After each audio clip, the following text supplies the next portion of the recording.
want to talk about management techniques first for the people who are lucky enough to currently have jobs.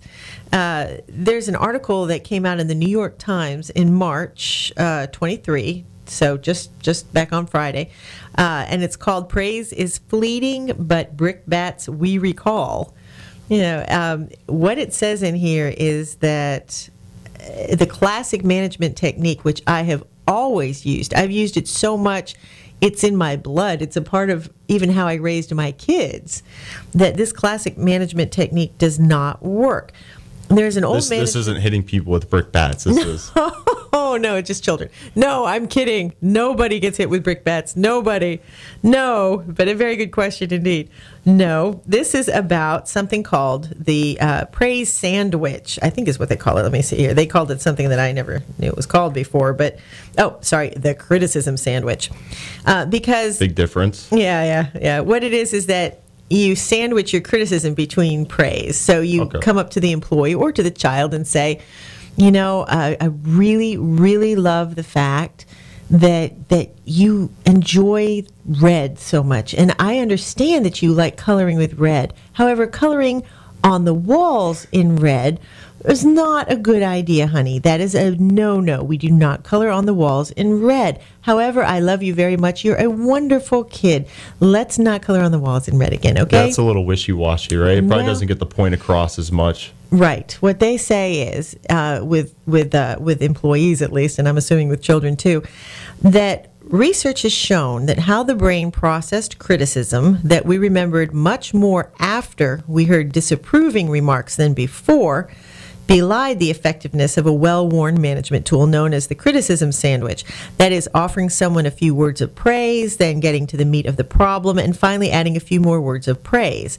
Rather, Professor Nass suggested, it's better to offer the criticism right off the bat and then follow with a list of positive attributes. And they said, too, that...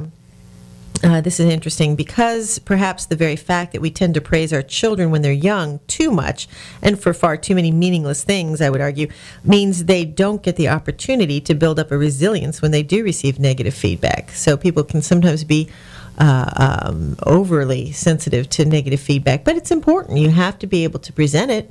You have to be able to tell an employee when they've made a mistake. Yeah, and I think you respect managers who come to you and give it to you kind of straight up if they're always dancing around the problem. I don't know, that kind of is unsettling. And so if they're coming right at you and here's the problem, get it fixed, and I think the positive reinforcement, it's nice to have some positive encouragement, but if you screw up, you should know that you messed up.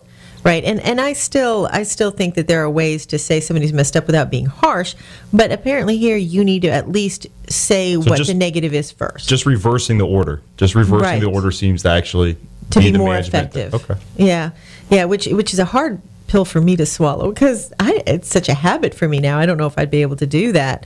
I didn't teach that way. I haven't done that, but. This is very interesting, too, because he says that with increased research, they have found that the brain handles positive and negative information in different hemispheres, and negative emotions generally involve more thinking, and the information is processed more thoroughly than positive ones. Thus, we tend to ruminate more about, that means think too much, about unpleasant events and use stronger words to describe them than happy ones. Most people actually, even if they say they had happy childhoods, have more negative to speak of their childhoods than you would think because, again, negativity seems to be predominant in the human brain. And one person suggests it's due to a form of adaptation in the human species that those who are more attuned to bad things would have been more likely to survive threats and consequently would have increased the probability of passing along their genes. And this threat is losing your job or not. So I hope they absorb it one way or the other. Right. Take it to heart. And interestingly, too, we tend to see people who say negative things as smarter than those who are positive. I thought that was quite interesting. I don't believe that's the way I operate, but maybe the majority of people do. So I'd be interested in hearing from our listeners on that. We have a toll-free number, 866-826-1340. Again, that's 866-826-1340. And, of course, you're always welcome to call and give us your opinions. I have never seen people who are more negative as being intelligent, but there were studies back in the 80s that said that people who laughed more had lower IQs than the people who did not laugh as much. So perhaps it's linked somehow. I want to laugh right now, but I'm a little afraid of how I will appear. Yeah. So I thought that was a great and interesting article on a management technique that I'm going to now have to relearn myself. And I also wanted to talk about another issue here. And it also involves working with employees in the business environment. And you and I have talked about this one in the past because we were going to do it in another show. This is the first time that we're doing it. And it's called There Is No Room for Fiefdoms in Business. And this guy, I actually don't know if I agree with him all the way, but it's by a gentleman named Lou Imbriano. And he says that he has done consulting work for a long time. And one thing that he sees regularly is always becomes a problem when a group creates their own little fiefdom, when they become so protective that it can be detrimental to the company. And it can be detrimental if a company is split into a lot of little factions, each one vying for their own turf. But sometimes I think it's good also to have people have that feeling of ownership of a company, or at least of a portion of the company. The more I have seen of people who take ownership, the more effective they are. This is their area, it's their responsibility, and they take it seriously. But it should also be, I guess it's supposed to be scalable, or it's supposed to be, kind of transparent in a sense that, yes, you're the expert, but come on in and exactly. Actually, I'll help you. I think if you're trying to hold everything, is that what we're talking about? Right. If you want to keep it like it's some mysterious thing, not like you can just come to me and get the answers and don't worry, I'll give you the information. And if you did pick up something in the process, that's awesome. Yeah, and that's kind of what he's saying, is that there's no room for fiefdoms when one division is not willing to share their information with another division. Or even when it comes to sales, say that there is a salesperson who is told, hey, we're bringing this new salesperson on, we want you to train him, and the salesperson says no, which happened to me many years ago. I went into a company and their salesperson outright refused to train me in the industry, and they had to pretty much threaten him to make him do that.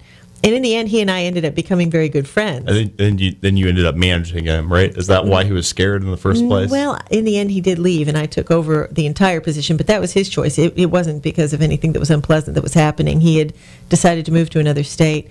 But what was funny is we did end up becoming friends. But at first, he saw me as a direct threat, and there was no way. He knew he was in for it. He just saw that there's talent coming in, and it was, and I can understand. I get territorial too at times, no doubt. Sometimes you just have to bite your tongue and take a step back and say this isn't everything.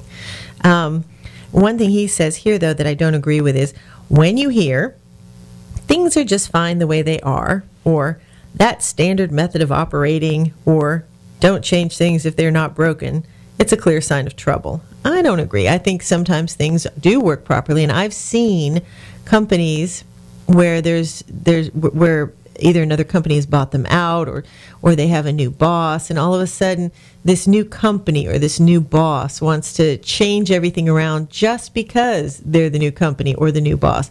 That's when you're looking at something detrimental.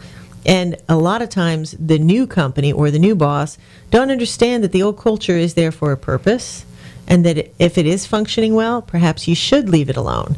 I think we too often want to jump in and switch things up because at least our generation was raised on Tom Peters thriving on chaos.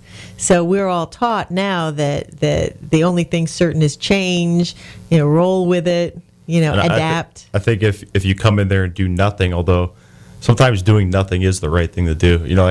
It's funny, we elect these presidents and they promise all these things. They're saying, here's all the changes I'm going to do, and it's you could almost get in there and do nothing for us, and probably we'd end up in a better spot in the next 4 years than if you decided to make all these radical changes that you've never tried before, and you're going on these hunches. And Yeah, it's been suggested in the past the president is a figurehead, but I haven't seen that yet. But that's another question for another time.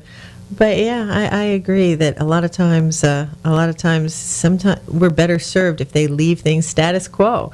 And to some extent, of course, this Lou Imbriano, being a consultant, has to justify his job and the pay that he's given. If he comes into a company and says, hey, everything's working really well, he's not going to do so well either. So you can't say that he's coming at this from a completely objective perspective.